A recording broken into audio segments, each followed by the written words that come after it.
다 같이 사도신경으로 우리의 신앙을 함께 고백하시겠습니다.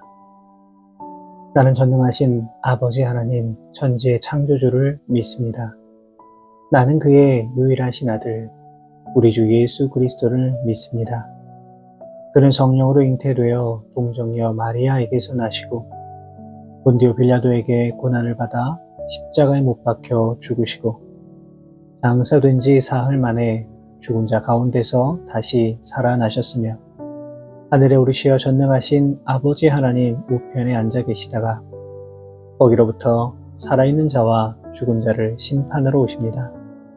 나는 성령을 믿으며 거룩한 공교회와 성도의 교제와 죄를 용서받는 것과 몸의 부활과 영생을 믿습니다.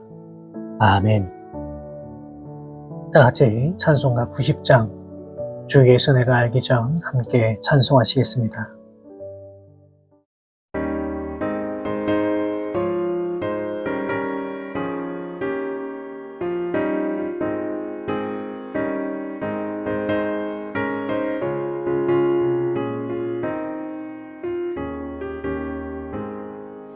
주 예수 내가 알기 전 날 먼저 사랑했네. 그 크신 사랑 나타나 내 영혼 거듭났네. 주 내 맘에 늘 계시고 나 주의 안에 있어. 저 포도 비유 같으니 참 좋은 나의 친구. 내 친구 되신 예수님 날 구원하시려고 그 귀한 몸을 버리사 내 죄를 대속했네. 난 주님을 늘 믿으며 그 손을 의지하고 내 몸과 마음을 바쳐서 끝까지 충성하리.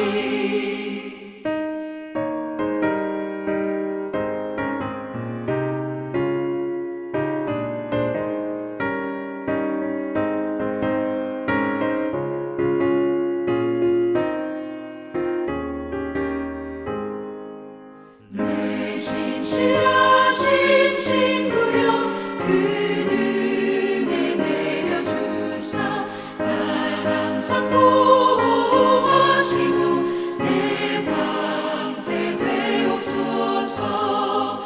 그 풍성한 참 사랑을 믿음이 끊을 소냐. 날 구원하신 예수는 참 좋은 나의 친구.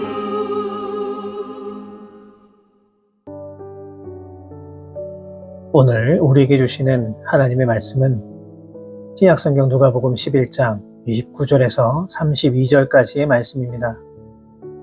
누가복음 11장 29절에서 32절까지의 말씀 제가 받들어 봉독하겠습니다.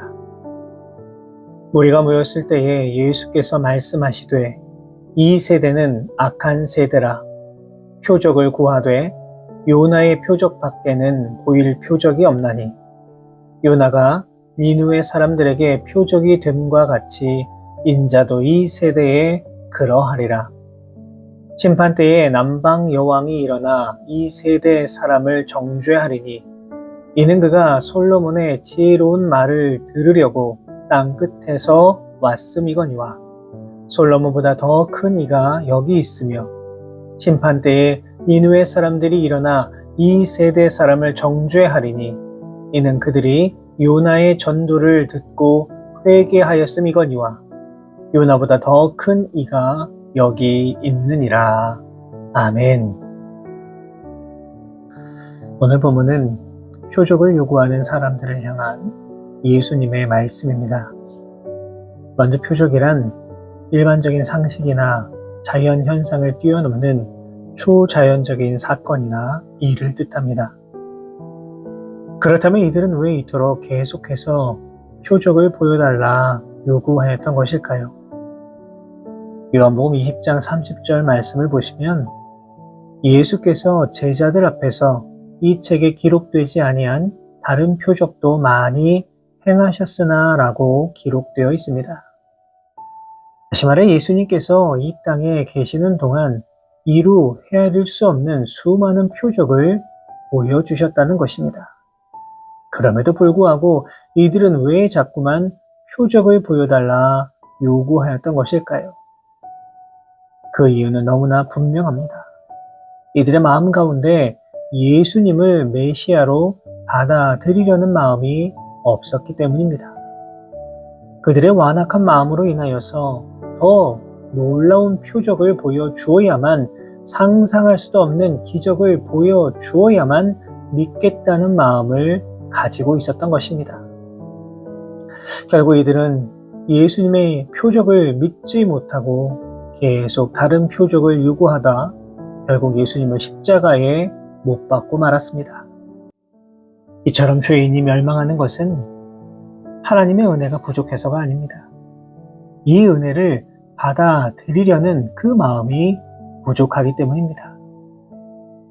하나님은 모든 사람이 다 구원에 이르는 것을 원하시기에 참으로 다양한 방법으로 은혜를 베풀어 주시고 하나님을 바라볼 수 있는 기회를 주셨지만 스스로 믿지 못하고 멸망의 자리에 나아가는 겁니다.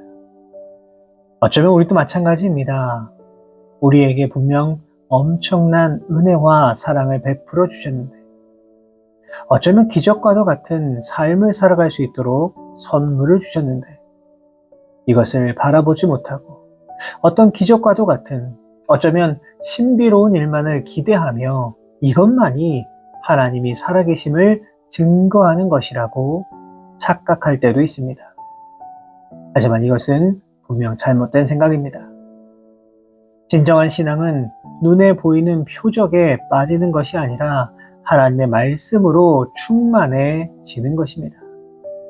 하나님 말씀을 믿고 의지하고 따르는 삶, 그것이 진정으로 성령 충만한 삶이라고 할 수가 있습니다. 이어지는 30절을 보시면 예수님께서는 요나가 니느웨 사람들에게 표적이 되었다 말씀하십니다. 요나의 표적은 잘 아시는 대로 요나 선지자가 큰 물고기의 뱃속에 들어갔다가 사흘 뒤에 빠져나온 사건을 말합니다. 이 사건이 의미하는 것이 무엇입니까? 이는 장사한 지 사흘 만에 다시 부활하신 예수님을 상징합니다. 다시 말해서 표적을 요구하는 사람들에게 지금 예수님께서 알려주신 것이 무엇입니까? 예수님이 보여주실 표적은 오직 십자가와 부활밖에 없다고 말씀하고 계시는 것입니다. 인류 역사상 최고의 기적, 최고의 표적은 오직 예수 그리스도의 십자가 그리고 부활밖에 없습니다. 다시 말해서 우리 인생의 여러 숙제는 기적과 이적을 바라볼 때에 해결되는 것이 아니라 오직 예수님의 십자가와 부활의 능력을 통해 해결받게 된다는 것을 보여주신 것입니다. 옛날이나 현재나 사람들은 눈에 보이는 신기한 표적에만 관심이 많습니다. 육신의 눈으로 무언가를 보아야만 믿겠다라고 하는 어리석은 생각을 가지고 있습니다. 이 때문에 우상을 만들어 그곳에 절을 하기도 하고 신비스러운 일을 벌이는 무당과 점쟁이들을 찾아갑니다. 그러나 이것은 진정한 표적이 될 수 없습니다. 일시적으로는 뭔가 되는 것 같아도 결국은 다 망하게 만들어 버립니다. 바라기는 아무리 우리의 눈을 현혹하는 거짓 그리스도인들의 신비한 기적, 이런 것들을 보더라도 그것은 진정한 표적이 아니라는 사실을 여러분 기억하시기를 바랍니다. 그러한 것들은 우리에게 죄 사함을 주고 구원을 얻게 하여 주는 것이 아니기 때문에 우리는 절대로 속아서는 안 됩니다. 사랑하는 성도 여러분, 예수 그리스도 한 분만 계시면 다른 표적은 결코 필요치 않습니다. 예수 그리스도를 통해 나의 모든 문제를 해결받을 수 있다라고 하는 비밀을 발견하는 순간 다윗처럼 내게 부족함이 없으리로다 라고 하는 고백이 나오게 되는 겁니다. 그렇기에 우리가 바라보아야 할 최고의 표적은 오직 십자가에 못 박혀 돌아가셨다가 다시 부활하셔서 우리 인생의 모든 문제를 완벽하게 해결하신 예수 그리스도를 믿고 전하는 것인 줄 여러분 믿으시기를 바랍니다. 오직 예수 그리스도 한 분만 의지하고 바라보며 예수님의 십자가와 부활의 표적을 가장 위대한 기적으로 인정하며 살아가실 수 있는 우리 모든 성도 여러분들 다 되시기를 주님의 이름으로 부탁을 드립니다. 이어지는 31절과 32절 말씀을 통해 예수님께서는 자신과 복음을 배척하는 유대인들에게 심판때에 남방 여왕과 니느웨 사람들이 일어나 그들을 정죄하리라고 말씀하셨습니다. 남방 여왕과 니느웨 사람들 모두 이방인입니다. 다시 말해 예수님께서는 구원받은 이방인을 통해 정죄를 받게 될 것이다 라고 말씀하시는 겁니다. 분명 선민의식으로 가득 차 있던 유대인들에게 예수님의 이 말씀은 참으로 뼈아픈 일침으로 다가왔을 겁니다. 본문에 나오는 남방 여왕이란 열왕기상 10장에 등장하는 솔로몬을 찾아왔던 스바 여왕을 말합니다.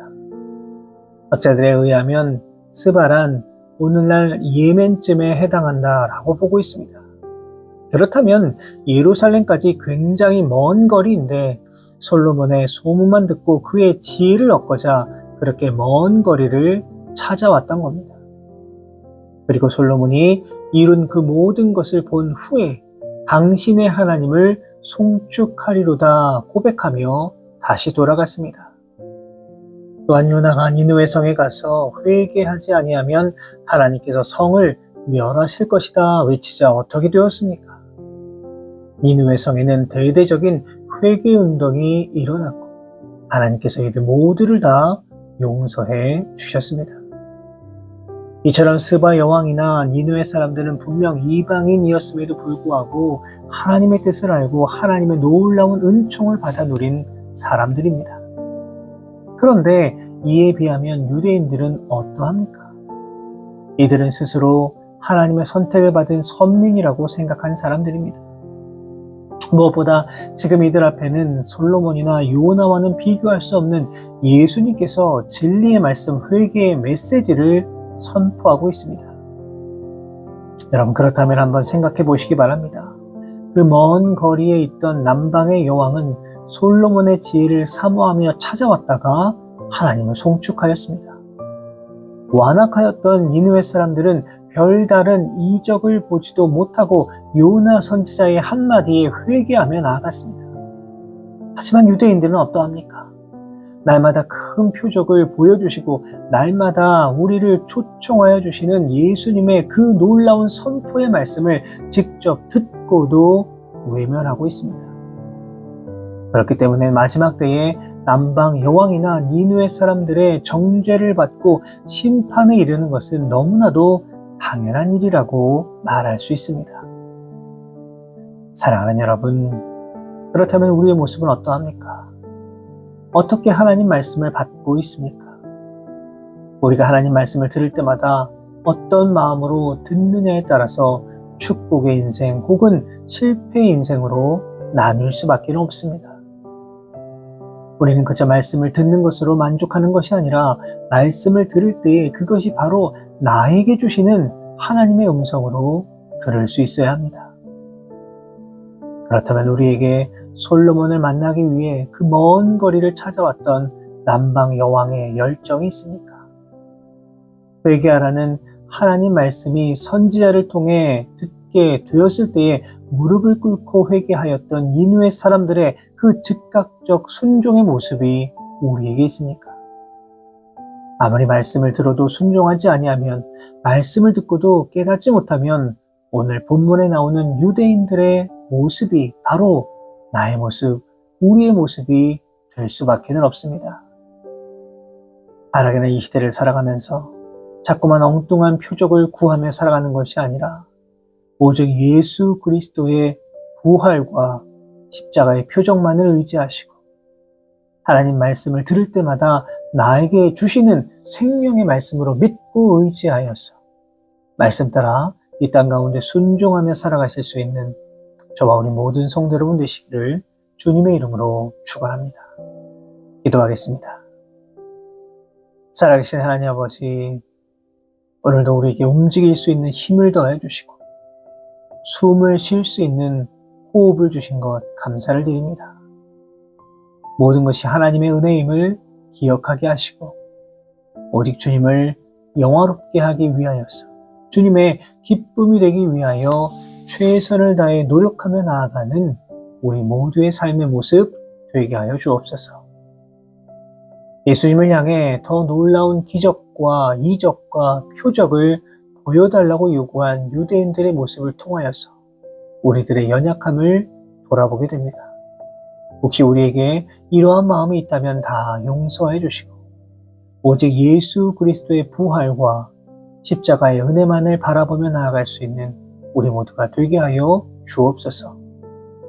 무엇보다 주님 말씀을 대할 때마다 나를 향한 살아있는 생명의 말씀으로 대할 수 있도록 인도해 주시고 오직 주님 말씀만 의지하고 바라보며 이 땅 가운데 구원의 확신을 가지고 살아갈 수 있는 우리 모두가 되게 하여 주옵소서.